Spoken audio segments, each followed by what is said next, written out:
A gente está num momento crucial, né, em que, mundialmente, eu tinha comentado, a gente está nessa luta da volta da política contra essa visão tecnocrática.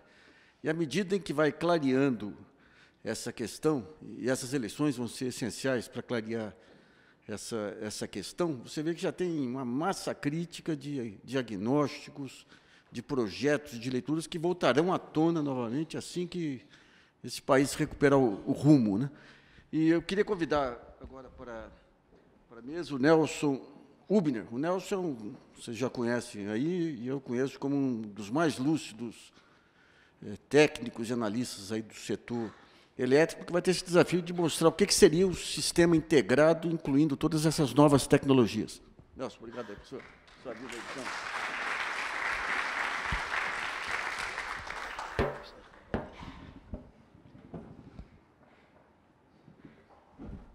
Só um aviso, a gente vai ir um pouco além do... O Nelson ele vai ter um tempo maior aí para fazer a explanação. A gente fez um desafio grande para ele aí, e ele, com a sua competência, ele vai colocar no tempo maior.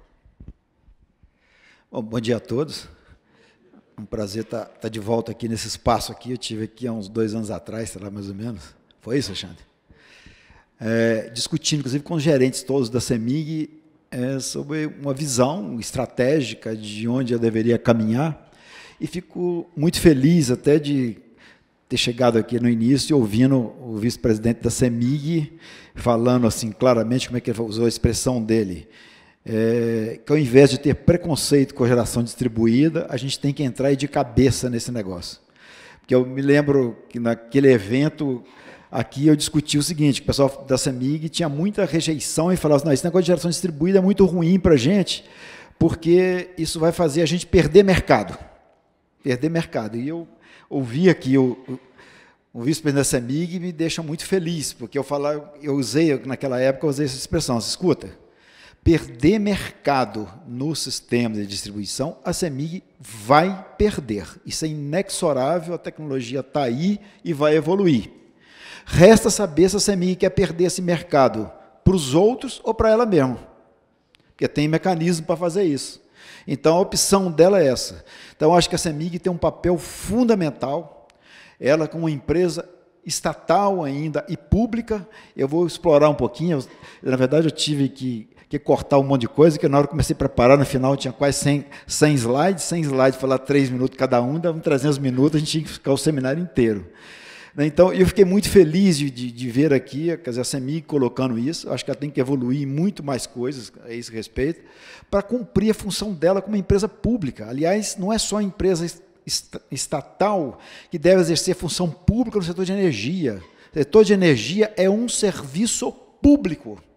E quem não cumpre isso, inclusive, pode ter cassado a sua concessão se tivermos uma regulação eficiente e funcionando um aspecto de fiscalização dentro do país, que está em pouco de política. O outro prazer que eu tive aqui é ver o pessoal da Secretaria de Desenvolvimento de Norte de Minas e falando claramente, vi que eles andaram até na frente da CEMIG, porque já estavam pensando em desenvolvendo projeto solar antes da CEMIG embarcar também nessa história e colocar isso. E projetos que desenvolvem o Estado.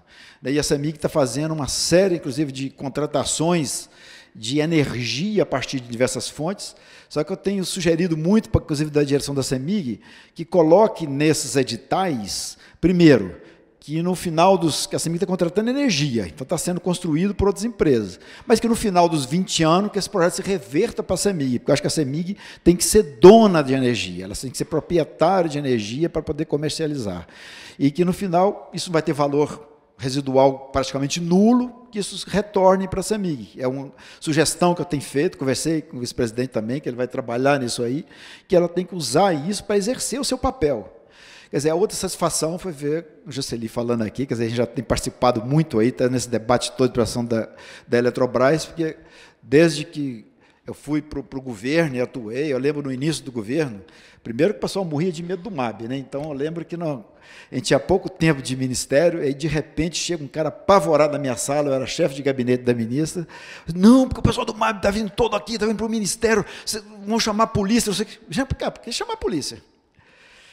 Não, que não sei o quê, pela última vez o pessoal aqui jogou pedra, quebrou vidro, não sei o quê. Não, gente, tem que abra as portas do ministério, por favor, bote todo mundo dentro do auditório, serve cafezinho para o povo, já estou descendo lá e nós vamos discutir com eles. São pessoas que conhecem o setor, que vivenciaram, e aí fico mais feliz ainda de ouvir falando aqui, ou seja, que o próprio MAB estudando, já retiraram certos preconceitos que tinha até em relação ao setor, e estão estudando para fazer proposição de política energética para o país, e esclarecendo a população, e eles já têm muito mais acesso a população que precisa, a população que tudo, e a articulação com eles é importante para o país ter essa visão. Mas deixa eu correr, porque senão nós não vamos conseguir isso. Então, acho que já foi bastante, já ganhei um meio dia aqui com essas primeiras apresentações. Quer dizer, eu acabei tentando focar nisso aqui, mas eu não consigo fazer uma apresentação sem dar pelo menos uma evolução. Eu vou ter uma série de slides que eu vou pular mais ou menos rápido, até que todo mundo é mais ou menos especialista nisso aqui, mas só para dar uma nossa visão histórica, para ver um pouco e discutir um pouco mais do que está sendo proposto nesse momento no país, em termos de mudança de modelo, que o Jocely falou meio en passant aqui, do que está rolando no Congresso e tudo mais aí nesse país, né? Então, primeiro, como é que evoluiu a regulação do setor elétrico? Quer dizer, a gente tem lá, antes de 1930, mais ou menos, que seria mais ou menos um marco, o início do setor elétrico, a energia começou lá no início, final do século XIX, início do século XX, então não tinha maiores organização, não tinha maiores estruturas nisso aí, e era simplesmente pequenas usinas, realmente empresas privadas, geralmente internacionais, que vieram para o país e começaram a desenvolver sistemas em São Paulo, Rio, nas grandes cidades, Rio Grande do Sul, etc. A partir de 30, até depois com Getúlio Vargas e tudo, começou a estruturar, centralizou e passamos a ter um modelo, até na meados da década de 90, totalmente estatal, né? Todo o planejamento sendo feito colegiado, a operação do sistema de forma colegiada, tudo feito pela Eletrobras através de comitês, de grupos, que é aqueles GCPS que fazia o planejamento setorial, o GCON que fazia toda a operação, era um verdadeiro condomínio de empresas, então era feito tudo por essas empresas. A expansão toda era através de concessão dada a empresas estatais, federais ou estaduais, quer dizer, as grandes estaduais, no caso a CEMIG tem um papel absolutamente relevante nesse processo, com a implantação das usinas aqui em Minas Gerais. Então, basicamente, era Eletrobras, com CEMIG, Copel, CESP, são grandes estatais que faziam esse processo. E toda a parte de distribuição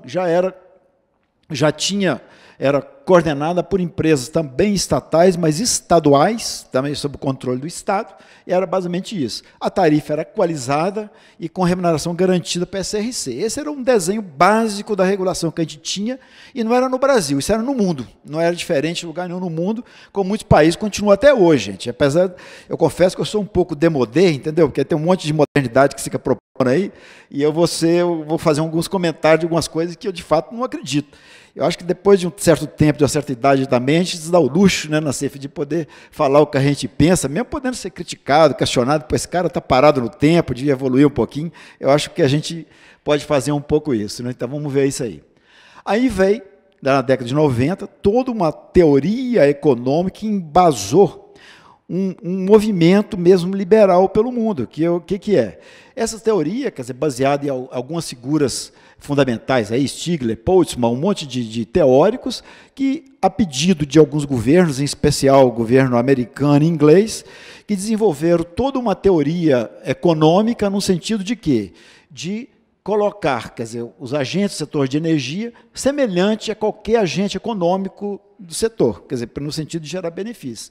E aí começaram a criar umas teorias para criar competição em geração e comercialização de energia, e tinha inclusive uma teoria que a parte de transmissão e distribuição não. Que a distribuição que a gente fala aqui, gente, é distribuição pura, que no Brasil a gente tem um pouco diferente, que na distribuição a gente engloba a comercialização, né? A venda de energia para o consumidor cativo. Nessa visão aqui não, é aquilo que é fio, é transmissão e energia e distribuição de energia. Só que eles já ressaltavam nesse período aqui, que são pessoas, são estudiosos, são cientistas lá, que os mercados atacadistas de energia elétrica são inerentemente incompletos e imperfeitamente competitivos. Estou botando isso aqui porque no final a gente vai voltar a essas questões, essas novidades que estão sendo propostas no setor elétrico brasileiro atualmente, entendeu? E por que isso? Por que incompletos? Primeiro, tem dificuldade de medição perfeita e armazenamentos, sobretudo. Então, esse não é um produto que eu produzo, deixo na geladeira, eu boto não sei o quê, congelo, e agora estou precisando, vou vender aqui, vou maximizar lucro, vou fazer, e vai ter uma competição perfeita disso. Ele é completamente diferente. O armazenamento que pode ser feito através de reservatório, através de térmica, através de outro sistema, e, ultimamente, até começando a desenvolver bateria, embora ainda um custo muito elevado, mas que pode ser desenvolvido isso aí. E são inerentemente imperfeitos. Por quê? São muito associados à economia de escala, é possível colocar muita barreira de entrada, tem característica de oligopólio, gente. Então, assim, esse negócio de falar que simplesmente eu boto tudo para competir, vai baixar preço, não vai baixar preço. Então, tem coisa que não é assim. É a gente acreditar, quer ver, um setor que, teoricamente, é muito mais fácil de competição, por exemplo, mercado de aviação, né? Mercado de aviação, aparentemente, tem uma competição, coloca aí define lá pela regulação, agora nós vamos pagar pela mala, entendeu? Porque aí vai aumentar e vai diminuir a tarifa de aviação. Baixou a tarifa de aviação no Brasil? Gente, eu venho aqui em Belo Horizonte, se eu compro a passagem que vai comprar agora, se vem mais um marco muito assim, recente, que eu não consigo comprar antes de uma semana, eu pago R$1.000 e tantos para ir de Brasília, Belo Horizonte. Gente, mas não tem competição? E aí eu olho, então, eu vou pesquisar, deixa eu ver qual que é mais barato. Aí entra no sistema da Latam, ou entra no sistema da Gol, você vai ver que até o centavo é igual. À medida que vai aumentando a ocupação do avião, aumenta o preço violentamente, e é igualzinho. Eu não pesquiso mais. Antes eu pesquisava, o pessoal dizia, olha, compra da Gol que está mais barato, eu compro da Azul que está mais barato. Não precisa pesquisar mais, eu pesquiso uma, porque é tudo igual. Então, por que isso? É a dificuldade de você ter concorrência quando o setor é oligopolizado. Tá? E o sistema elétrico, então, ele é intrinsecamente relacionado à matriz elétrica. Tem coisa que não adianta, gente, isso tem que mudar. Então, o modelo que pode ser bom para um determinado país da Europa pode ser péssimo para o Brasil e vice-versa. Não tem um modelo igual. Então, o modelo lá daqueles caras que eu citei lá, que as economistas, os Stiglitz, todo mundo lá, eles, na verdade, eles faziam esse modelo geral, mas botavam as ressalvas. Para fazer isso, mas precisa disso. E que, às vezes, o pessoal esquece disso. Por quê? Porque são características completamente diferentes, vai explorar isso um pouco. Mas, então, em linhas gerais, a gente tinha isso. O que os caras pregavam? Aqui em cima é geração, eu boto competição. Aqui embaixo é só a parte do consumo, esse cara vai ter liberdade para comprar, então aqui eu tenho competição. Aqui não, isso aqui é monopólio natural, é uma atividade regulada, e aí eu não tenho competição aqui. E a gente mostrou, inclusive no Brasil, a gente foi mais criativo, que a gente pode botar competição na transmissão. Que eles falavam lá que tinha que encontrar, nós botamos. Ou seja, vamos fazer uma licitação, vai ganhar quem oferecer para a sociedade a melhor receita para construir, operar e manter os ativos de transmissão. E isso nos livrinhos lá da regulação mundial, isso não existe, que tem que ter o controle, e tanto que você pega em todos os países europeus, Estados Unidos também, transmissão é definida preço por um órgão regulador, ele calcula aquilo ali, o cara constrói e define o preço, é regulatório, e não tem nenhuma, mas o cara gosta tanto de mercado, por que não submete ao mercado então para definir preço disso? Não tem, entendeu? Não tem isso lá. Mas vamos correr, senão a gente dá tempo. Bom, a partir disso, então, veio uma segunda fase, então, que baseada naqueles princípios, isso aqui é um nomezinho que eu apelidei, entendeu? Que é o modelo liberal, que foi praticamente de 93 a 2003, que é a tentativa de adotar, literalmente, sem considerar os pré-requisitos, aqueles modelos definidos por aqueles economistas. Quer dizer, isso aí surgiu de onde? Surgiu principalmente de uma motivação que eram as políticas liberais mundiais, que foram capitaneadas nessa época pelo governo americano do Reagan e a Margaret Thatcher na Inglaterra, que partiu um processo de privatização de tudo quanto é serviço público naqueles países, e a partir também de motivações nacionais, ou seja, a crise do estado de dimensionamento, ou seja, toda a questão da crise, própria crise do setor elétrico, que tinha necessidade de expansão e não tinha mais dinheiro, por quê? Porque endividaram as próprias empresas, é o Estado brasileiro que pegava financiamento externo para botar dinheiro no grupo Eletrobras, e que o dinheiro não ia para a Eletrobras, ia para financiar serviço público. Aqui embaixo está claro, o objetivo era equacionar o déficit fiscal, exigências de organismos internacionais. Ou seja, qualquer semelhança com a motivação das mudanças atuais é mera coincidência, entendeu? Então, vocês viram aí que tudo que está sendo feito no Brasil hoje é para equilibrar as contas públicas, restaurar fluxo de investimento, garantir disponibilidade de energia com investimento privado, isso é o que eram os objetivos principais, e aumentar a eficiência das empresas. Então, aí foi nesse período que foi criado todo o modelo, seguindo o modelo internacional, uma agência reguladora, um operador independente, um mercado atacadista, todo permitindo livre acesso, criando a figura do produtor independente, tudo isso que foi criado também no modelo brasileiro. Aí, nessa época, por exemplo, alguns marcos, eu coloquei aqui, eu botei até de cor diferentes, até para grifar, ou seja, o resultado disso aqui. Primeiro, alguns, por exemplo, aqui, todos aqui, que levaram o quê? Não tinha, o planejamento passou indicativo, o Estado afastou completamente disso, e o Ministério fazia aquilo ali, coletar informação que não tinha nenhum comprometimento, isso desarticulou completamente, o país não tinha mais planejamento e não sabia o que ia precisar de energia nos anos seguintes. Toda a questão das distribuidoras de energia, das empresas distribuidoras, passaram a ser responsáveis pelo seu mercado, não tinha planejamento, cada um contratava do jeito que queria, fazendo PPAs, contratos com outras empresas, e isso levava a quê? Você não sabia o que precisava de energia, e você não contratava mais usinas melhores, são usinas hídricas com longo prazo, que o cara contrata no curto prazo, porque ele não queria correr risco de atendimento do seu mercado. E permitia, inclusive, self-dealing e tudo mais, ou seja, você fazia os PPAs, né, que é os contratos de longo prazo, com repasse para tarifa limitado ao VN, então o governo fazia...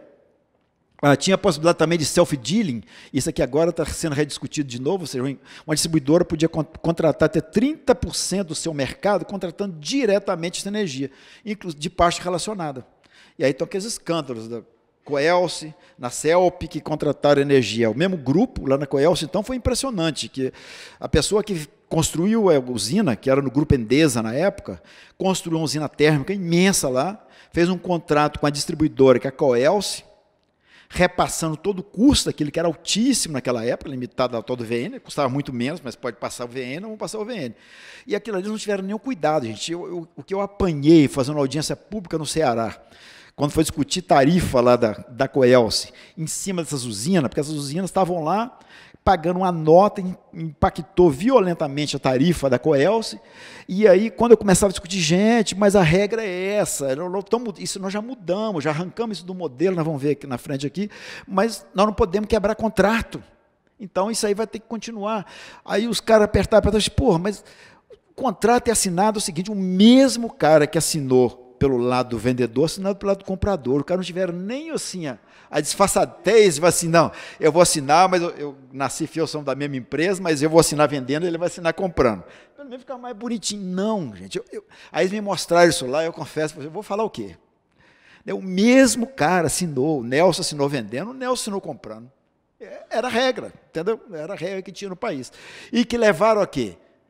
Esses itens especialmente aqui. Por exemplo, usinas eram licitadas, ganhava quem oferecia o maior ágio pelo pagamento do uso do bem público. Teve usinas que foram arrematadas com 2000% de ágio. Então, se pegar a usina, por exemplo, Serra do Facão, que foi construída, estava parada, foi construída, ela, só pelo pagamento do BP, eu não tenho valor atualizado. O pessoal do MAP está estudando mais do que eu já deve ter sido atualizado. Só pelo pagamento do BP, hoje eu imagino que... Na época, quando nós citamos Belo Monte, eu lembro que ela já estava R$ 56,00 o valor só de pagamento de UBP dela.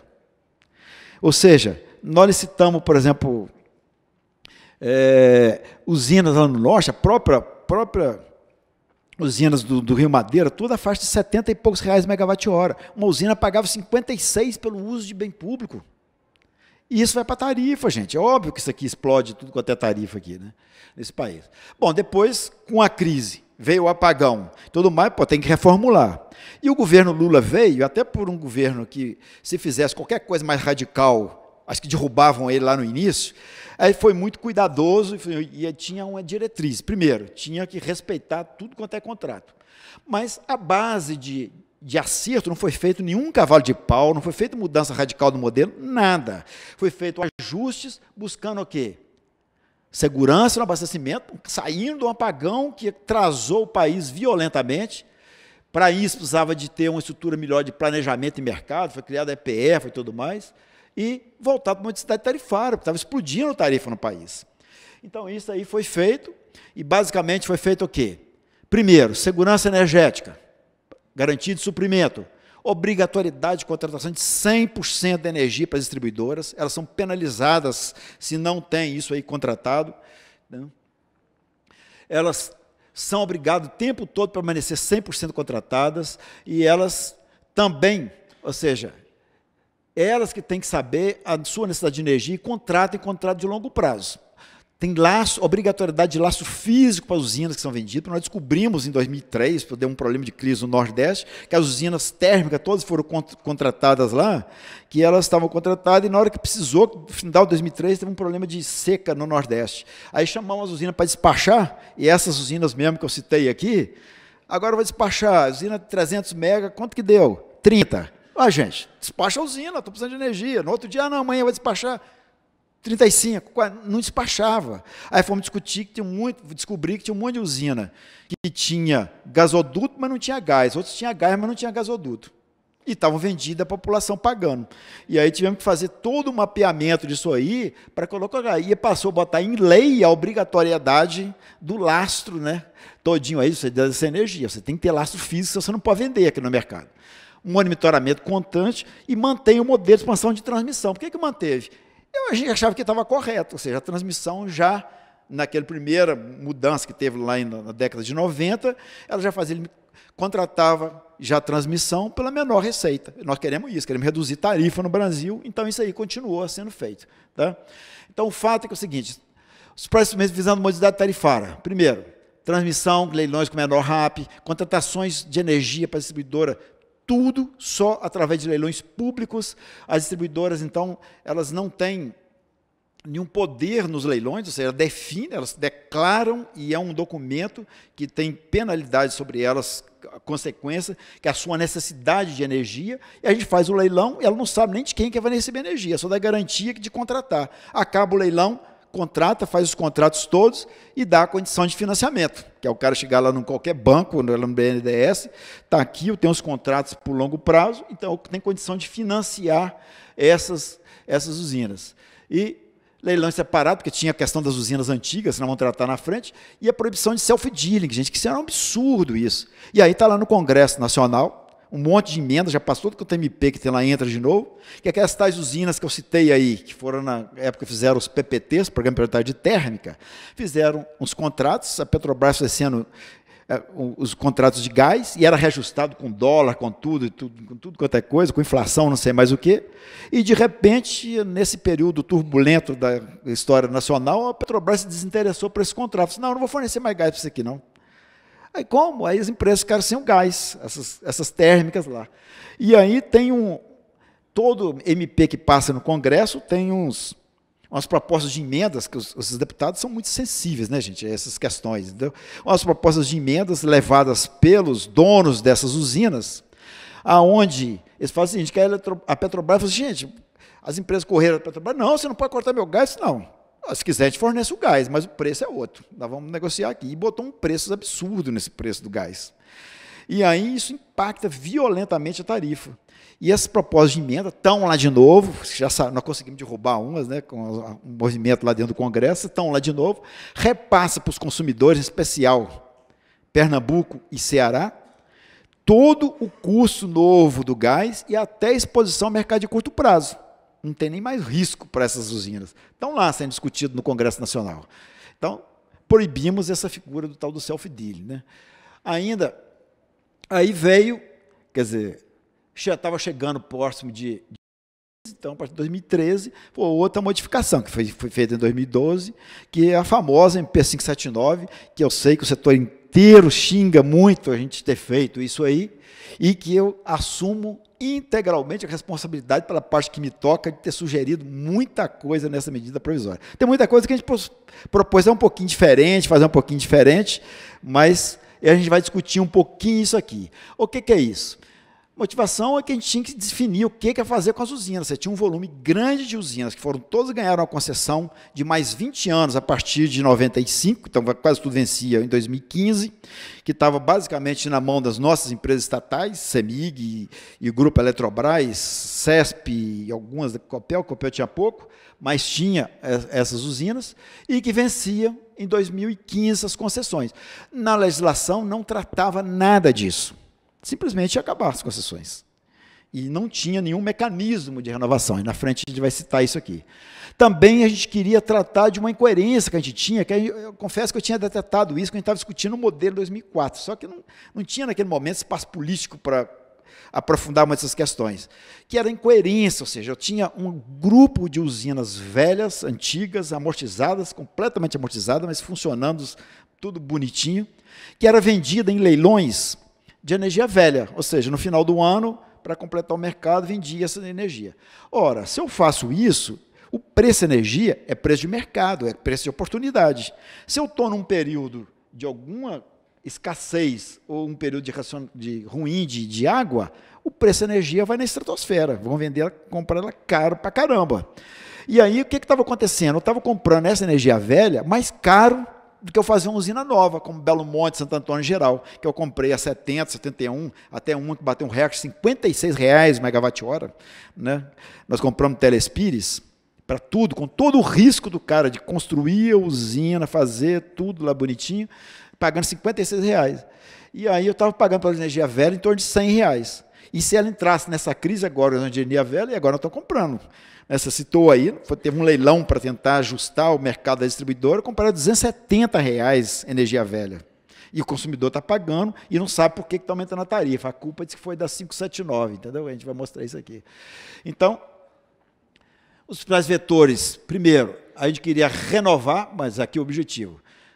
Tinha essas usinas todas, e o que a gente queria? Capturar para a modicidade tarifária a renda desses ativos já depreciados, de transmissão, em especial da geração hídrica, é o que é chamada a renda hídrica.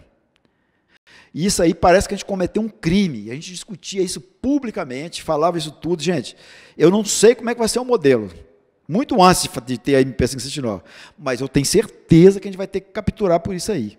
Aí nego deve pensar, pô, se no governo do PT, isso é coisa de comunista, né, Nassif? Deve ser coisa de comunista fazer um negócio desse.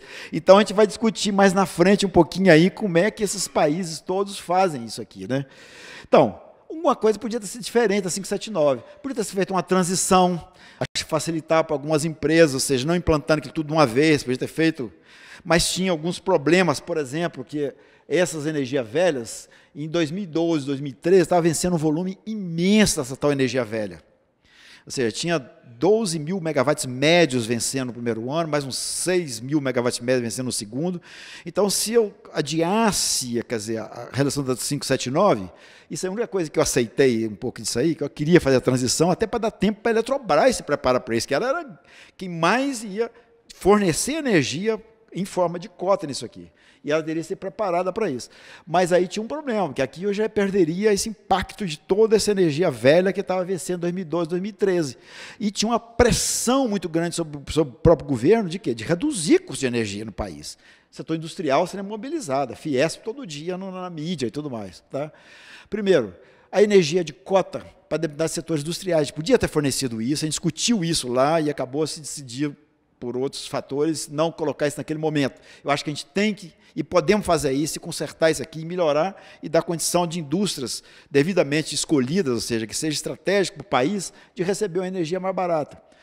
Também a gente foi muito contra com a discussão daquilo ali, que uma parcela da redução que foi proposta lá de 22%, e houve a redução mesmo de 22% do custo de energia, uma parte era a redução do custo de geração, ou seja, com a definição do valor de cota, outra parte de transmissão, que também foi uma tarifa nova, a partir da revisão dos contratos de transmissão, e teve em torno de uns 7%, que era o quê? O Tesouro Nacional assumindo para si o pagamento de quê? De subsídios tarifários, de políticas públicas como Luz para Todos, subsídio como baixa renda, subsídio para irrigantes e tudo mais, ser absorvido para o Tesouro Nacional. Isso é correto. A Inglaterra também tem tarifa de baixa renda, sabia? País que eles falam que no Brasil a gente está fazendo coisa tudo errado, fica distribuindo com o povo que tem que se virar para comprar energia. Inglaterra tem tarifa de baixa renda. Mas só que lá é o seguinte, ele recebe a receita e paga o valor. Quer dizer, dá para a pessoa que não tem a capacidade de pagar a sua conta, ou seja, ele ainda precisa de uma ajuda do Estado, ele recebe um valor para ter uma tarifa mais adequada para ele. Só que ele recebe isso via tesouro. E aí, teoricamente, isso é correto. Mas a gente sabia que na primeira crise do balanço, a primeira crise fiscal no país, iam tirar isso. E não deu outra. 2014, depois, principalmente 2015, 2016, com essa transição democrática aí, né, no país aí, sabe, aquela transição aí, a gente, quer dizer, se perdeu, o Tesouro quer arrecadar e passou a lidar com isso e tirou tudo isso, deixou de pagar. Esse que a gente fica reclamando, que joga aí, porque a tarifa explodiu, não sei o quê.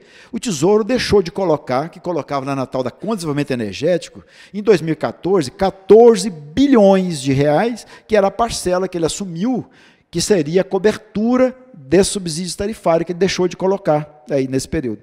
2015, 2016 e 2017. Entendeu? Foi uma paulada e aí não tem jeito. Alguém vai ter que pagar. E foi para a tarifa. E explode a tarifa. Entendeu?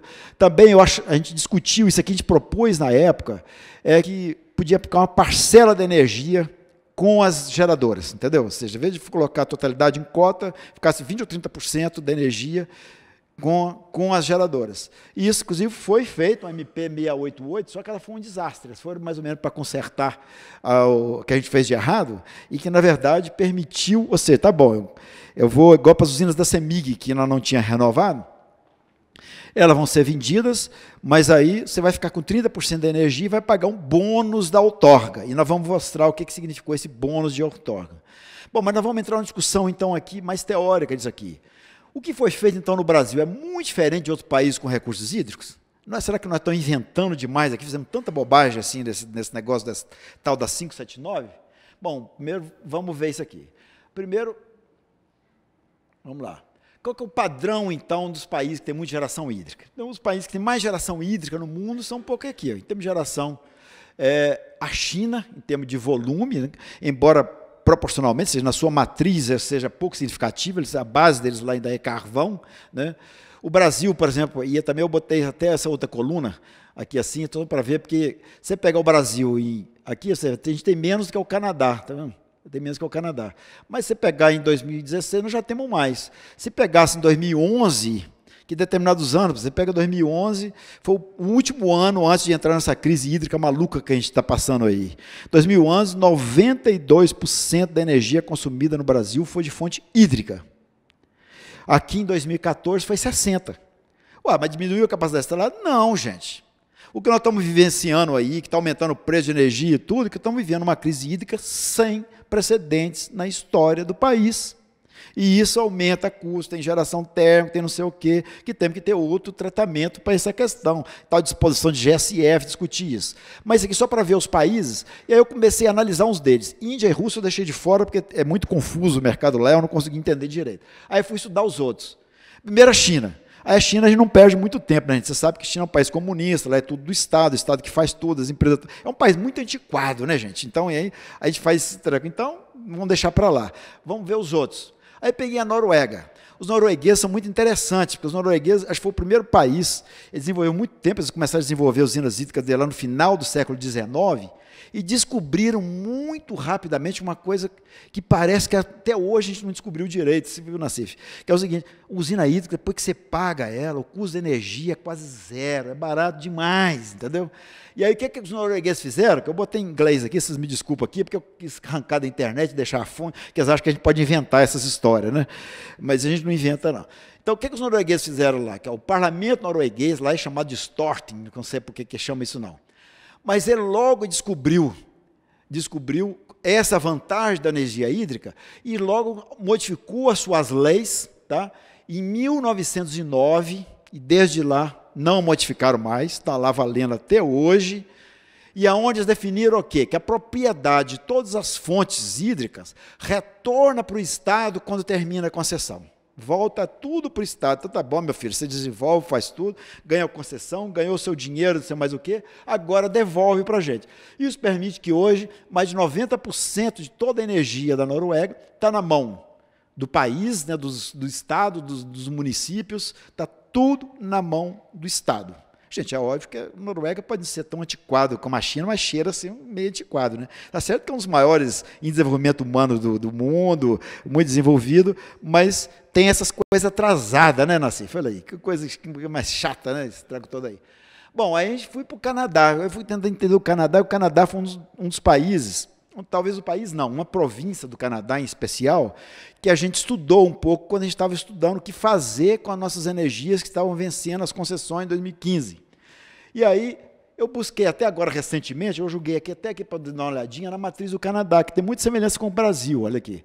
Ela tem em torno de 60% de toda a sua capacidade também de fonte hídrica, sendo que algumas províncias destacam. Você pega a província de Quebec, que é essa aqui, está vendo? Ela tem a metade praticamente do potencial hídrico do Canadá, está no Quebec, está na província de Quebec. E tem outras aqui, como Manitoba e British Columbia, que são as cidades importantes também de lá, que também, proporcionalmente, é muito forte a presença de hídrica lá no Canadá. E aí eu vou jogar algum dado aqui também, que também se peguei tudo na internet, vocês acham tudo na internet, entendeu? A gente acha tudo. Aí eu baixei aqui uma tabelazinha deles lá, entendeu? Sem aprofundar muito lá não. Isso aqui, o que é? É preço de energia, ou seja, tarifa de energia, e nas principais cidades canadenses. E aí chama atenção, por exemplo, você pega Montreal. Montreal é menos de 6,7, isso aqui é centavos de dólar por quilowatt-hora. Você multiplicar por 10 aqui, dá mais ou menos 67 dólares por megawatt-hora, que a gente é mais acostumado a usar isso aqui. E tem outras que é quase o triplo disso aqui. Triplo disso aqui. Você pega também o Winnipeg, também 7 e pouco, ou 8 e pouco em Vancouver, quando as outras são o dobro, e algumas quase o triplo, por exemplo. Gente, mas por que essa diferença num país assim, como o Canadá? E aí eu peguei outra tabelinha aqui e joguei aqui. Vai passar, não? Ah, passou. Quem que são? Onde que é Montreal? Montreal é a província de Quebec. Quem opera que tem lá? Lá tem uma empresinha chamada Hydro-Quebec, que ela é totalmente pública e integrada, ela faz geração, transmissão, distribuição, comercialização, faz tudo, mas que também teve que ser desverticalizada. Por quê? Para atender exigências do mercado americano, porque o Quebec faz divisa lá com uma área mais desenvolvida dos Estados Unidos, que é o Nordeste americano, e eles vendem muita energia para lá. E aí a FERC, que é a agência americana, exigiu, para vender para aqui tem que ser no nosso padrão, você tem que desverticalizar, tem que fazer, eles fizeram. Aí ficou a Hydro-Quebec geração, Hydro-Quebec transmissão, Hydro-Quebec igual a CEMIG, geração, transmissão, distribuição, agora nós temos aqui, né? E aí a Hydro-Quebec faz isso, ela que opera e gera. Quem que é a outra? A British Columbia Hydro, mesma coisa, tudo empresa pública integrada. Qual que é a Manitoba, que é lá do Winnipeg? Tudo a mesma coisa. Ou seja, províncias que têm muita usina hídrica e que já tem boa parte delas amortizada e que tem como política manter o controle dessa concessão após a amortização dos investimentos e regular o preço disso aí, posso ter mais baixa. O que a província de Quebec fez? A Quebec 579 deles é um pouquinho diferente da nossa. O que ela fez? Falei assim, o Hydro-Quebec, você vai fazer o seguinte, você vai entregar aqui para a província 176 terawatt-hora de energia a preço de custo. A preço de custo. O resto que você conseguir produzir, você vende para quem você quiser, para o preço que você quiser. Porque sabia que você ia vender para onde? Para o mercado americano. E eles acham ótimo o mercado da PDM lá, que é leilão para o dia seguinte, de leilão diário, porque eles vendem energia deles lá, então, que custa 10 dólares, vende por 70, 80, entendeu? Então, para eles é uma maravilha. E racho de dinheiro vendendo para o mercado americano. Entendeu? Mas aí eu fiquei curioso, o que é o 176 terawatt-hora? Só comparando com a necessidade de energia no Brasil, pô, isso é energia toda da província. É claro que é. E a província não é energia daquele momento, é energia, inclusive, para o futuro.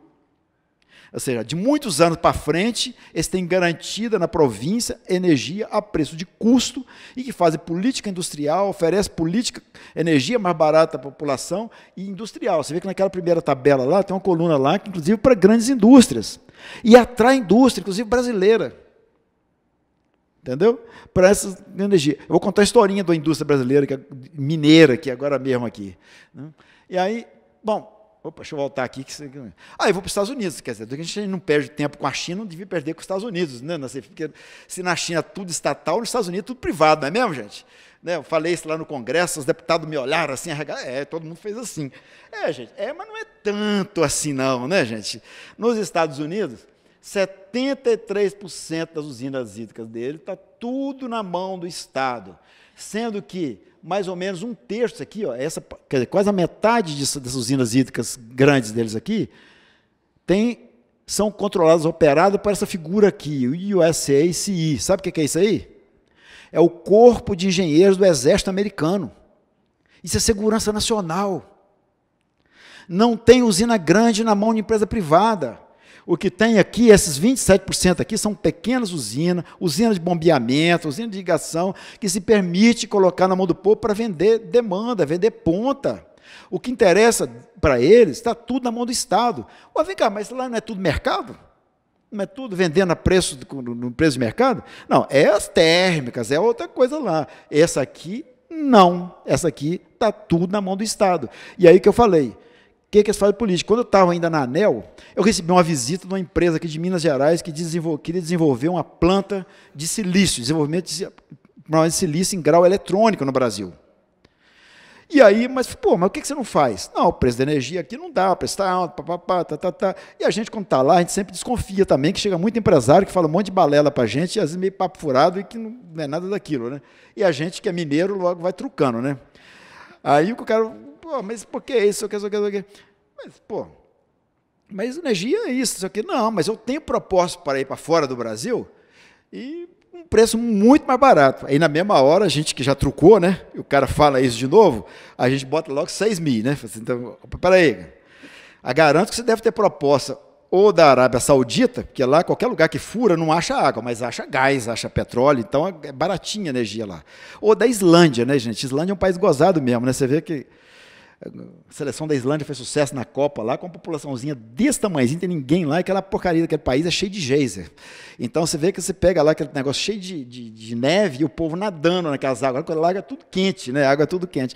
Então ali também tem isso, o cara bota a térmica em cima do geyser daquele ali, a água já está fervendo, então gera energia com muito mais barato também. Então eu falei para o cara. Aí o dono da indústria virou para mim e falou o seguinte, não, cara, mas eu tenho proposta para ir para os Estados Unidos e para o Canadá.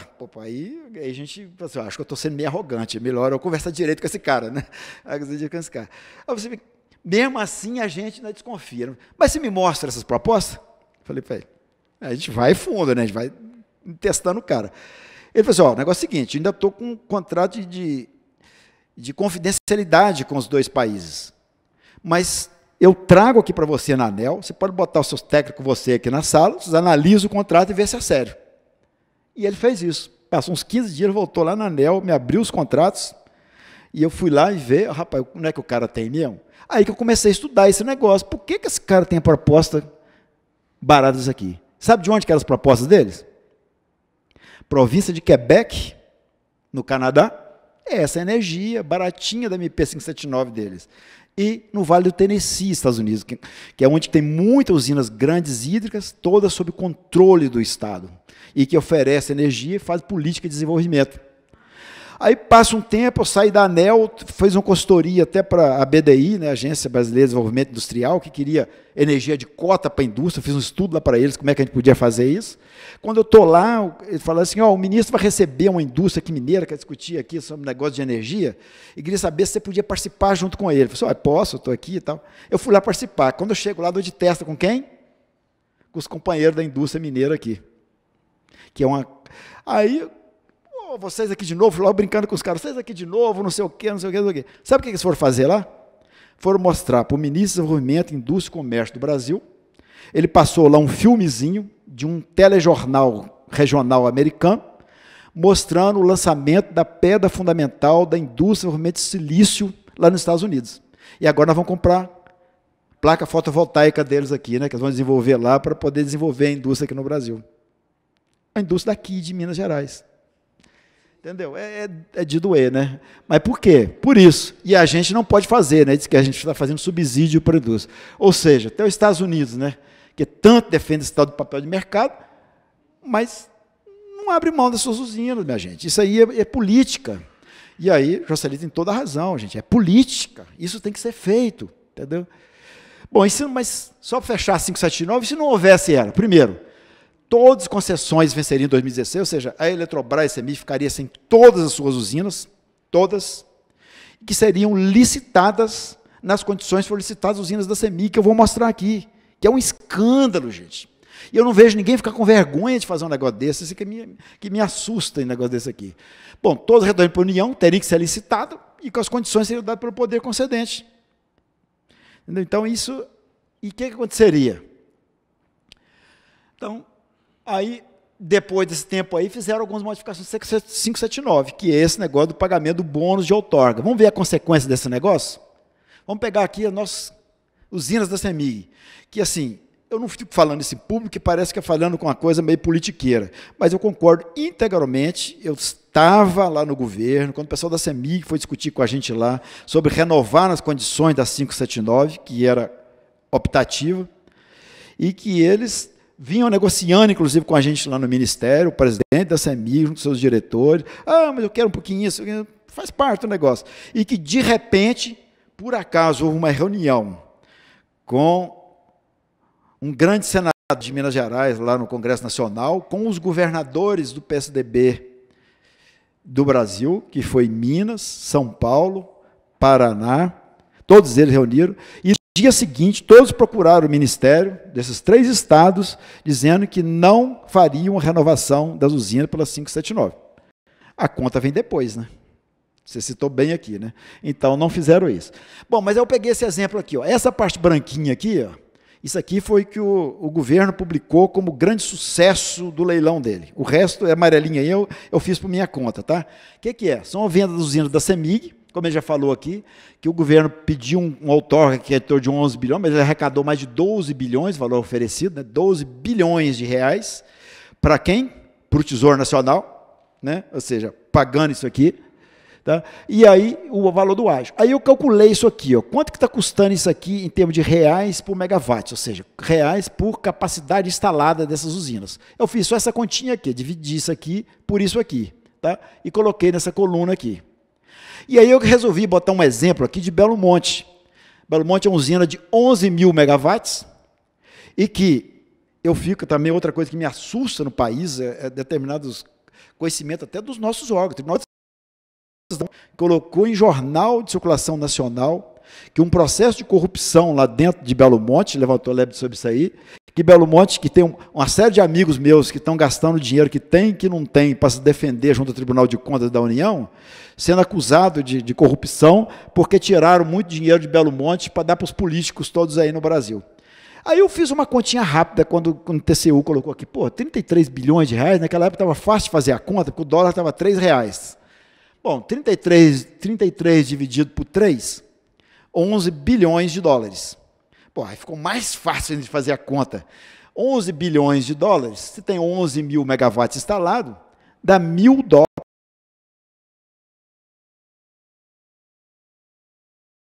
Construção de usina aí na década de 70, quando eu estudei, década de 78, saí em 78 da universidade.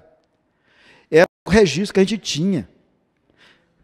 Era $1.000, não tem usina hídrica no mundo sendo feita por esse preço. Eu desafio vocês a procurarem.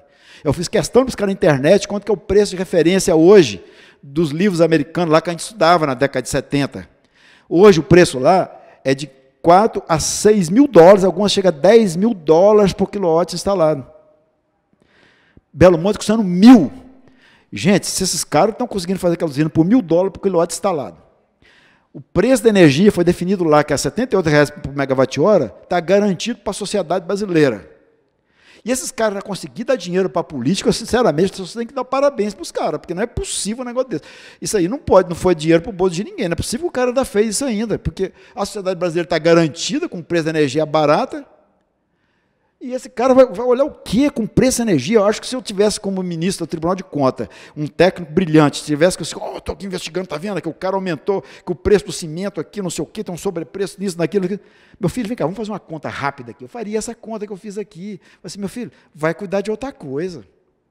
Quer dizer, o país está atendido. Agora, nesse país nosso, agora tudo, todo dia, fala. E gozado que essa acusação que foi feita por um dono de uma empresa, que no processo de negociação do valor do EPC lá com as construtoras, ele não aguentou, porque o valor foi abaixando demais, ele não tinha capacidade de continuar, ele pulou fora. E ficou com muita raiva do povo que estava lá, porque abaixou muito o preço que ia contratar as construtoras. E ele pulou fora, ele saiu fora. E ele que fez a acusação. E por causa disso, a Eletrobras foi obrigada, por exigências de Tribunal de Contas e tudo, a contratar as maiores empresas de investigação do mundo, as maiores empresas de auditoria do mundo, para vasculhar Belo Monte, para descobrir aonde que saiu aquele dinheiro lá. Eles passaram lá 2 anos, analisando tudo quanto o e-mail, telefone de todos os servidores de Eletronorte, Chesf, Eletrobras, de Norte Energia, que é a empresa todinha lá, tudo quanto é coisa, levantando tudo para descobrir isso. A Eletrobras já gastou quase 500 milhões de reais para tentar descobrir quem é o cara que tirou esse dinheiro lá do Norte Energia. E se acredita que essas incompetentes dessas grandes empresas investigação no mundo não conseguiram descobrir nada? Agora deu mais prejuízo de 500 milhões para a Eletrobras. Vamos seguir. Então, o resultado dessa história aqui é que 3 multinacionais, controladas por governo estrangeiro, olha como é que a gente é bonzinho, né, gente? Então, estão falando isso aqui. Pagaram antecipadamente ao Tesouro Nacional 12 bilhões de reais de imposto, para mim isso é um imposto, a ser cobrado de quem? Do consumidor de energia, durante 30 anos no Brasil. Esse é o resultado desse leilãozinho aí das usinas da CEMIG. A CEMIG ficou sem as usinas e nós vamos pagar de novo das usinas, ou seja, pelo valor, quer dizer, eu fiz essa última conta aqui, ó, eu peguei o preço que foi vendido, por exemplo, a usina de Jaguara, e botei na capacidade de Belo Monte. Eu construí, com valor com a proporção de Jaguara, eu construí 2 Belo Monte, que está superfaturada, como diz o TCU, de uma usina pronta, operando, que o cara vende energia no dia seguinte, não vai investir nada, zero. E nós vamos pagar essa conta. Entendeu? E estamos pagando já. Então, eu fiz até questão, eu peguei até o contrato de Jaguara, peguei só o contrato de Jaguara, e eu fiz essa continha aqui. Ó. Eu peguei isso aqui, ó, quando o governo fez essa condição, eu peguei isso aqui, já o contrato de Jaguara. Potência dela, garantia física, essa GAG aqui, quer dizer, a receita que a empresa tem para operar, manter, etc., que é a receita que vai ficar com a empresa mesmo. Depois, em cima de si, tem uma série de custos, de encargos e tudo mais, impostos que não estão aqui. Tá? Então, essa GAG corresponde a um preço de R$ 29,00 por megawatt-hora. Isso aqui é o que eu calculei. Lá no contrato só tem esses valores aqui.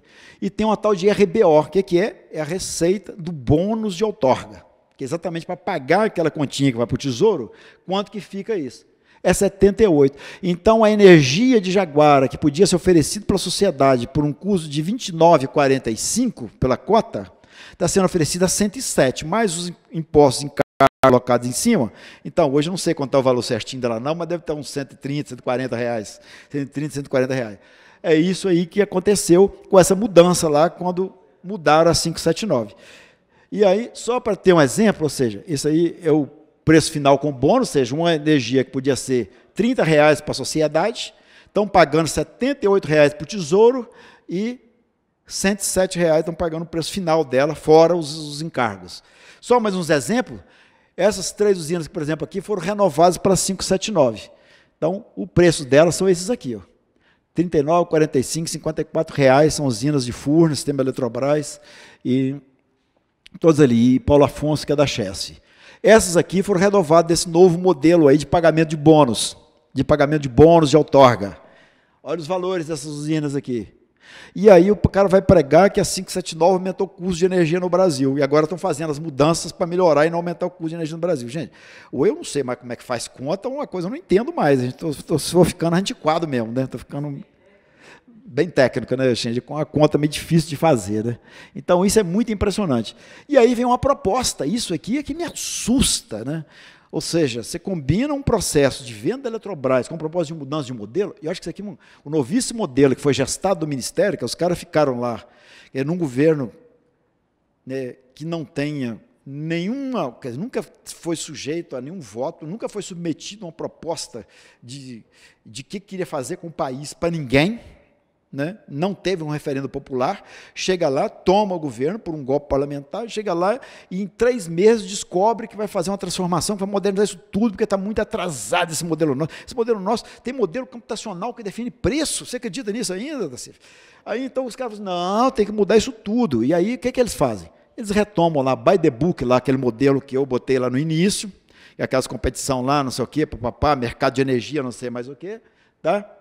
E olha que interessante, eles propõem essa lei, e gozado que isso aqui eles chamam um projeto de portabilidade. Entendeu? Os caras pegaram do setor de telecomunicações, negócio de portabilidade, assim, aí eu falo assim, não, energia elétrica é a mesma coisa, o cara, entendeu, vai, arrasta seu negócio, pode ligar, ele esquece que tem uma coisa que é a questão de monopólio natural, as redes vão ter que passar, a gente não descobriu ainda como transmitir energia elétrica pelo ar, para receber em casa, aí sim eu consigo botar uma competição como a telecomunicações, isso aqui não tem nada a ver com telecomunicações, entendeu, é muito diferente. E aí, primeiro, aumento progressivo do mercado livre, ou seja, até 28, todo o mercado brasileiro está livre, tá? E aí eles não sabem o que vai dar nisso. E olha que interessante, lá dentro do projeto de lei, tem uma parte lá que ele tira recurso que está hoje sob coordenação da ANEEL de P&D, para passar para o Ministério, para estudar desculpa a palavra, que merda que vai dar isso aqui, quando implantar esse treco todo, porque eles não têm a menor ideia do que vai acontecer com o país. Ou seja, eu boto na lei para fazer isso e dou um recurso, está claro lá no projeto de lei, que é para ele estudar para ver o que vai acontecer. Ó, contrata uns P&D aí para ver que desgraça que vai dar nesse negócio aí. Entendeu? Vão estudar isso aí. Tá? Aí acaba com o regime de cotas, pelo contrário, ele descotiza e diz que, ou seja, vocês viram a comparação do valor das usinas de cota e as que foram vendidas com bônus de outorga. Aí fala que as usinas passam a ser vendidas pelo bônus, tira as cotas dessas, vende a Eletrobras, privatiza a Eletrobras, e o cara vai competir num mercado de curto prazo que o preço é definido por leilão. Tá? Nós vamos discutir um pouquinho mais à frente isso aqui. Então, descotiza com venda no mercado, ou seja, diz que uma parte da renda vai para a CDE, então por isso vai baixar a tarifa do consumidor. Gente, mas com a cota toda a renda já está para o consumidor. Então, para que eu vou mexer nisso se o objetivo é esse? Tira a obrigatoriedade de contratação de distribuidora e, para isso, separa o que a gente chama de lastro energia, que é meio difícil de entender isso. Toda usina nossa tem uma parte que a gente chama de lastro, que é o que ela tem de capacidade ali, que ele consegue oferecer aquilo. Então, ele separa o custo da energia, que é uma espécie de receita fixa que ele vai ter na usina pela venda do lastro, e outra parte que ele vai vender energia no mercado de curto prazo, com leilão do dia seguinte. Aliás, eles querem fazer o horário, né? Leilão horário. Aí vamos fazer isso aqui. Ora, gente, aí outra coisa, aqui também ele tira recurso lá do P&D para estudar, primeiro para saber como é que separa lá essa energia, que eles não têm a menor ideia de como é que separa o valor do lastro e o valor da energia. A primeira consequência disso aqui, acho que eu botei e aí, o despacho por preço, o que é isso? Gente, isso é muito bonito, lá na área da PJM, que é uma região nordeste americana, tem isso aqui. Não tem nenhuma usina hídrica daquelas americanas no meio, são só térmicas pequenas que disputam aquele mercado. Eu faço um leilão, tem muita oferta, você consegue até reduzir um pouquinho o preço naquilo ali. E agora o pessoal esquece que nós moramos no Brasil. No Brasil, 60% da nossa energia é hídrica, onde só Itaipu, sozinha, impõe preço de energia. Se eu faço um leilão, um despacho por preço aqui, o cara botando no mercado, o governo vai fazer igual na PDM. A PDM fala assim, ó, bota seu preço para amanhã, e todo mundo oferece o preço. Ó, tem uma sobreoferta aqui, ó, esse grupo aqui está fora, quiser diminuir seu preço e tal, faz uma competição e reduz o preço. Aí os caras copiam, os caras são brilhantes, são gênios, né? Aí vamos fazer, PDM dá certo, vamos fazer esse negócio aqui também no Brasil. Aí manda, por exemplo, o NS, a CS, lá quem vai fazer, porque lá nos Estados Unidos é meio junto. Aí faz a licitação aí, bota seu preço para amanhã. Itaipu entra, ou imagina o privado que é dono da Eletrobras, vai ser, a minha energia custa R$600 o megawatt-hora. O operador, não, negativo, cara, você está maluco? R$600? Eu não vou comprar sua energia para esse preço. Então, tá bom. Opera o sistema. Aí devolve lá para o sistema. Aí ele vai rodar, vai simular, vai ter que rodar o mesmo New Wave, a mesma coisa, para poder atender o mercado, e ver que ele não consegue atender o mercado sem essa usina. Não, pera, eu preciso de você. Tudo bem, R$600 megawatt-hora. Como é que você vai baixar o preço de energia no Brasil, gente? Entendeu? Eu confesso que eu sou muito limitado para entender essas lógicas aí, né? Então, as principais consequências disso. Primeiro, uma transferência de renda brutal para o Tesouro Nacional, ou seja, é o consumidor brasileiro financiando o Tesouro Nacional, as bobagens que os caras fazem lá. Um risco brutal de suprimento, ou seja, se não tem obrigatoriedade de contratação, nós já vivemos esse filme em 95, 97, vai levar um outro apagão. Então, assim, eu quero aprovar uma lei dessa aqui, eu tenho certeza que, independente do governo que vier, terá duração curtíssima. Vai durar até o primeiro apagão. E vai ser rápido, entendeu? Primeiro, não se contrata mais hídricas. Porque você não contrata hídricas, você é um contrato de longo prazo que permita ele ir lá no banco e financiar. Ele vai separar lastro, ele vai ter um contrato de lastro só. A energia vender no mercado de curto prazo. Ele vai chegar lá no BNDES, fala, BNDES, quero financiar aqui a minha Belo Monte. Ah, quer financiar? Tudo bem, cadê aí? Você tem contrato? Tenho aqui, ó. Está aqui. Sim, mas isso aqui, o lastro só é metade do valor da usina. Eu não sei se vai ser metade ou 40%, 60%, porque os caras também não sabem ainda, né? Então, se é metade do valor da usina. Não, mas você tem que ter para tudo. Não, mas o resto eu vou vender no mercado de curto prazo, você não sei o quê. Meu filho, então eu vou te dar o PLD mínimo. Aí você não financia a sua usina. Gente, tem R$2 bilhões de financiamento de Belo Monte que estão parados até hoje lá no BNDES, porque os sócios não entregaram para o BNDES os contratos da energia que está indo para o Mercado Livre. Se não tiver a garantia daqueles contratos, daquele valor lá, ele não financia, acabou. Isso aqui já aconteceu em tudo quanto é país do mundo, eu já fiz consultoria. Por exemplo, o Peru, que queria contratar usina hídrica, ele não conseguia contratar. Por que ele não conseguia contratar? Porque tinha um modelo semelhante que eles estão propondo aqui, como é com contrato de curto prazo. Assim, meu filho, ou você muda seu modelo, ou você não vai contratar usina hídrica nunca. Entendeu?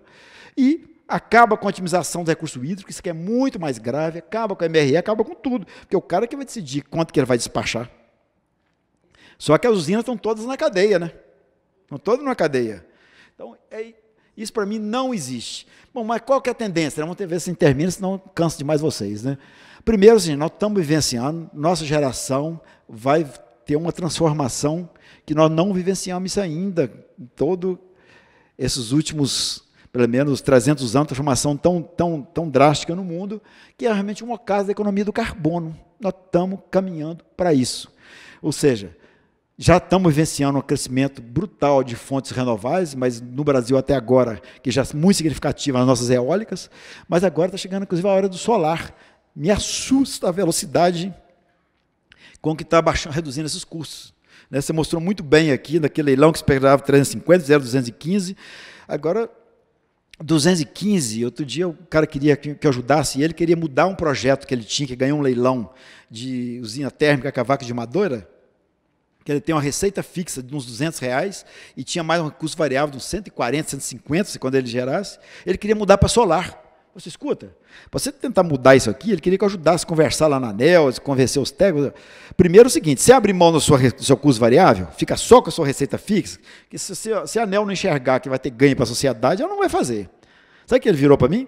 Com os 200 e poucos, não, eu racho de ganhar dinheiro. Está impressionante, R$100 e poucos o pessoal estava fazendo isso aqui. Né? Agora, a tendência é geração distribuída mesmo, e hoje ainda temos grandes fazendas solares. Eu confesso que é melhor vocês ajudar o povo, achei ótimo vocês fazendo aquilo lá, que eu convenci o cara de usar só um pedaço da terra, porque eu não acredito que no Brasil isso tenha muito futuro. A gente erra também na previsão, né? Mas assim, você pega usinas nossas, né? Usina de Belo Monte, que a gente botava um puta reservatório naquele treco ali, com 400 km² de área de reservatório. Usinas solares, você vai inutilizar área muito maiores do que fazer uma usina hídrica. Então, você pegar a área com capacidade de produção de tudo para fazer fazenda solar, sinceramente, eu não acredito. Grandes usinas fotovoltaicas, para mim, são destinadas a desertos americanos lá na costa oeste, ou como os europeus estudam fazendo o deserto do Saara, entendeu? Ou seja, economicamente, eu não vejo sentido nisso. Na minha visão, e vão ser barrados pelo meio ambiente também. Essas que estão fazendo lá, inclusive até no Nordeste, que as caatingas, você acha que a terra é completamente improdutiva, garanto para vocês que o meio ambiente fala assim, ó, vocês estão acabando com os calangos daqui, você não está tendo mais isso aqui, está tendo um desequilíbrio ambiental, e vão ser cortados isso aqui. Tá? Tem uma questão toda que vamos discutir de armazenamento, vocês já discutiram bastante aqui, que eu acho que a nossa grande bateria mesmo aqui, na verdade, são nossos reservatórios. O Brasil tem uma grande vantagem competitiva, mas nós temos que fazer usina com reservatório. Por isso, cada vez mais eu reforço uma coisa que eu falei num seminário ainda, quando eu estava na ANEEL, que eu falei lá que discutia até para fazer uma usina, dessas usinas todas, eu falei assim, ó, hoje no Brasil eu sou processado, qualquer agente público do setor de energia é processado pelo Ministério Público, porque está fazendo usina hídrica no Brasil. A gente recebe processo que responde por um bom tempo de fazer Belo Monte, Santo Antônio, Geral, que é toda hora uma ação do Ministério Público. No futuro, eu serei processado, porque quando eu fiz Belo Monte, eu não fiz com reservatório. Eu estou tirando uma riqueza do Brasil e impedindo, inclusive, de expandir essas fontes intermitentes. Porque quando eu tenho um reservatório, eu consigo realmente otimizar e colocar muito mais solar e fotovoltaica na nossa matriz. Entendeu? E hoje a tendência é banimento de fontes mais poluentes. Gente, carvão e óleo esquece no mundo, não vai ter mais. Isso aí vai ter que usar para outra coisa, não vai ser mais para fazer energia, isso está acabando. Então, nós estamos entrando realmente, talvez, saindo da economia do carbono para entrar na economia do sol. E temos que aprofundar. Primeiro, uma geração distribuída pura, gente. A vocação dela é autogeração mesmo, é o cara botar na casa dele, no telhado da casa, no quintal, ou pequenas usinas, de 5 mega, igual que já permite pela regulação nossa. Aliás, tive o imenso prazer do meu nome estar amarrado lá, a resolução que você citou aqui, a 482 da ANEEL, lá, ainda estava lá quando toda essa discussão, poder ter assinado aquilo lá e continuando aquilo ali, porque o mundo caminha para isso, ou seja, a gente não fez... O governo não fez uma política, não tem um projeto de lei, nada foi aprovado no Congresso para tratar, por exemplo, de solar. E a ANEEL é que fez. Vou fazendo política, ninguém fazia, gente, não será que está acontecendo? Vamos fazer o lá na ANEEL. Né? Mas então ela, para mim, é a exceção, e tem nichos. Gente, um nicho que eu estou brigando aqui, desde que eu fiquei no Conselho da CEMIG de 15 a 18, gente, por que não usar os reservatórios da CEMIG e botar uma porção de placa solar boiando nessas regiões aí todinho? É uma área que já é de controle da empresa, que ela já tem que cuidar, diminui a evaporação de água, mantém mais água no reservatório, não tem impacto naquilo ali, não invade área nova nenhuma, está no ponto de conexão, já tem uma usina conectada ali, no máximo eu vou ampliar um pouquinho a capacidade se eu quiser escoar mais aquilo ali. Por que nós já não estamos estudando muito isso? Aliás, eu descobri que o primeiro projeto que saiu foi por causa do MAB, né? Porque foi fazer um projeto... Exatamente. Entendeu? Vamos usar isso aí. Vamos usar o derivado de petróleo para fazer os plásticos, para boiar as nossas células fotovoltaicas e botar para boiar lá no reservatório. Entendeu? Isso aí é fundamental. Agora, um negócio que eu achava que era um futuro absolutamente distante, né? Célula de combustível, célula de hidrogênio, que não sei o quê, com essa tecnologia de intermitente, se tornou viável. E eu levei um susto quando um colega meu chegou. Olha, entra na página da Enel aí, a empresa italiana lá na Itália, lá, eles têm uma Enel X lá, que é a Enel X lá, que faz todo esse serviço, vendendo e já botando na casa sua célula de combustível. Então, célula de combustível produzida através de energia solar, coloca aquilo ali, você vai levar para dentro de casa, vai botar lá e vai ligar a sua casa. Então, um negócio que estão nos livros futuristas do setor de energia, como tem um livro que você devia ler, que eu já falei aqui, que chama Reinventando o Fogo, que pregava exatamente essa mudança do acaso e da economia de carbono para a energia solar, que ele trata dessa questão e bota como é que são os sistemas solares, são como os sistemas do futuro. Microgrids, ou seja, um país como o nosso tem a riqueza de usinas hídricas, eu vou ter as grandes usinas, com serviço de reservatório de sustentação disso, com a nossa base de transmissão que a gente já tem, pouco terá mais que ser ampliado nisso aí, à medida que eu otimizo também a entrada de solar e tudo mais. E aí vão ser muito isso aqui, o cara botando em casa, dependendo cada vez menos da interligação com as empresas distribuidoras. Por isso que o papel da empresa como a CEMIG já modifica muito nesse papel. As usinas nossas estão no papel fundamental com reservatório, e tem uma coisa que eu acho que a CEMIG, por exemplo, também precisa acordar, gente, veículos elétricos. Assim, qualquer um, a ANEEL já definiu isso aí, vai poder vender, botar eletropostos, pontos de abastecimento. E a gente conversa com o povo, a gente pensa nisso como uma realidade tão distante, pois eu garanto para vocês, daqui a 3 anos, 4 anos, nós estaremos comprando carro elétrico para rodar no Brasil. E não tem onde abastecer ainda. Agora, a CEMIG vai arranjar um monte de concorrente para ela, porque todo mundo vai botar. Pô, por que eu já não botei um eixo aí, saindo de Brasília até o Rio de Janeiro, Belo Horizonte, São Paulo, pelo menos as grandes estradas, colocando pontos aqui? Porque isso vai acontecer muito antes do que a gente pode imaginar. Muito antes do que a gente pode imaginar. Gente, do momento que a Alemanha decidiu que a partir de 2020 não vende mais motor a combustão na Alemanha, e 2025 não circula pela estrada da Alemanha, ela acendeu o rastilho. Agora, daqui para frente, isso vai explodir e vai acontecer numa velocidade impressionante. Tá? Então, só para tentar fechar aqui, quer dizer, aquele livro-texto da regulação econômica fala em criar competição. Isso aí, o que é? Evitar poder de mercado. Então, para isso, tem que ter muitos produtores, todos pequeno porte em relação ao mercado, tem que ter acesso à transmissão, tem que ter entrada competitiva, e tem que ter uma desverticalização total. Se eu quiser ter uma competição de verdade nisso aí, isso está definido lá em todos as definições que a Comunidade Europeia define o mercado deles lá, é que o cara que é dono de geração não pode ter comercialização. Se a CEMIG quer ser geradora, ela não vai poder vender energia. Quem é dono de ativo de transmissão e distribuição também não pode vender energia, não pode fazer nada. É separação total mesmo. Ou seja, para aí eu consigo ter competição se fosse térmica. Num país como o nosso, esquece, nos próximos 100 anos você não vai ter competição. Então, essa balela aí de colocar que eu vou fazer leilão para o dia seguinte, baixar preço da energia, esquece que isso é absolutamente só fazer qualquer continha que vai ver que isso é absolutamente inviável.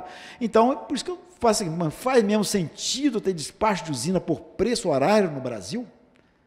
O que nós vamos ganhar com isso? Quer dizer, o objetivo, e aí eu vou mostrar isso aqui até das questões de solar, vou botar 2 exemplos aqui.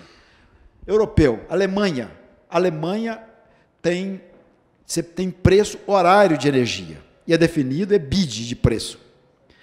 Quando a Alemanha cresceu muito a sua base em termos intermitentes, que é solar e eólica, olha o que acontece. Isso aqui é um gráfico real do mês de março de 2014 do mercado de energia alemão. E lá, inclusive, aceita preço negativo. Só que na Alemanha, no lugar das nossas hídricas, que é o que suporta toda a nossa demanda de energia, lá é nuclear. Ainda é nuclear para ser desativado bastante. Só que nuclear, você não liga. Você ligou, tem que ficar, leva 2 dias para desligar aquela porcaria lá, entendeu? Demora para caramba você ligar e religar. Então, mas ela então não pode ser desligada. Então, você tem dias onde você tem muita solar, olha o que acontece. O preço da energia é negativo, e muito negativo. Só que, quando o preço da energia é negativo, é quando o custo da energia é o mais alto para a sociedade alemã. Por quê? Porque tem muita solar e eólica que é contratada com tarifa feed-in, tem um preço de entrada. O alemão paga 400 € por megawatt-hora por essa energia. E aí, o preço da energia no mercado está negativo e o custo está altíssimo. Que só o Brasil que faz entrada competitiva dessas fontes, de solar, de eólica, de todos. Os outros países não fazem isso ainda. E o que acontece nisso aqui? As empresas alemãs, então, estão exportando energia, quando a energia está muito barata aqui, para a França. E os franceses estão rindo daqui e aqui. Sabe por quê?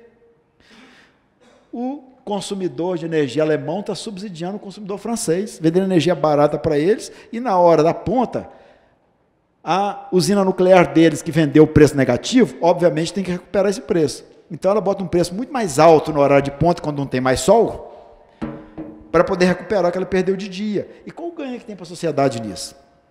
Então é isso. Na Espanha está acontecendo a mesma coisa, quando você tem muita produção hídrica, aquele vermelhinho lá.